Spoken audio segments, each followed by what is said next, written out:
Right. Today here we have Bruce Matthew with us to share his experience. So Bruce, maybe you can introduce yourself and tell us a little bit about your background. Sure. Hi, I'm Bruce Matthew. This year I'm 51 and I've been in prison 5 times, most of the time for drug consumption and drug-related crimes.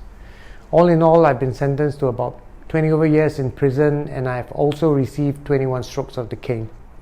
My problem has always been with drugs, my problem has always been with drugs. So all my sentence have been about drug consumption or drug-related crimes. How it started was, I come from a single parent family. My dad and my mom, they separated when I was very young, probably about 1. And I don't have any siblings. Most of the time, my mom had to work and I was left at home all alone. So of course I felt lonely lah. So at the age of 12 or 13, I went out to look for company. And I looked for them in the wrong places. So at the age of 13, I joined a gang. And about 3 months into joining a gang, I was introduced to my first take of weed, marijuana. And you know, when I tried it for the very first time, I loved it. I loved that high. And because I loved that high, I had to pay the price for the next 30 years. Yeah. So for the next 30 years of my life, it was about in and out of prison, drugs, and nothing else. But today you've come a long way from there. You have got a family of your own, you've got a stable career, and you have started to contribute back to society as a Titan with East Coast. So can you tell us how you make that transition? Well, for the first 4 times that I was in prison, it was very different from the last time. It was different because the first 4 times I wasn't married. But the last time that I was in prison, I was not only married, but I also have a daughter. All right. So when I was sentenced to prison, she was only 3 years and 1 month old. Yeah.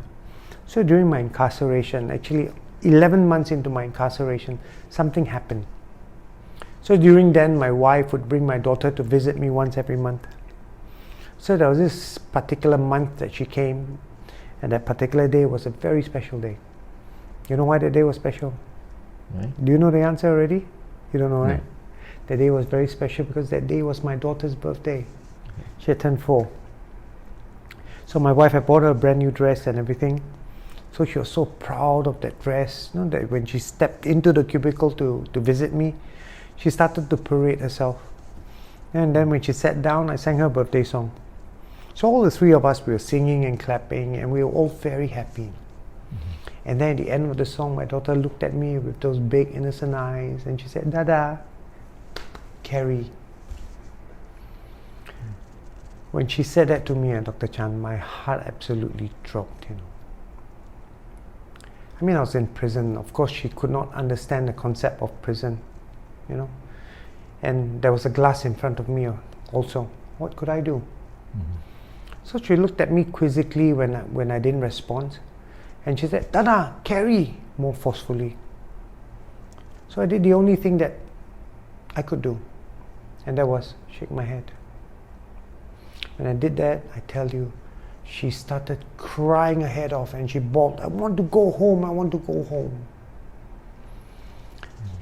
That incident really broke my heart. It really broke my heart. To think that me being a father, you know, all my daughter wanted from me for her birthday was for me to carry her, and yet I cannot do that. You know, I could not do that. So that really broke my heart to the extent where I told myself, "Bruce, you have to call it a day. You have to stop all this nonsense and call it a day. Because if I don't, history is going to repeat itself again."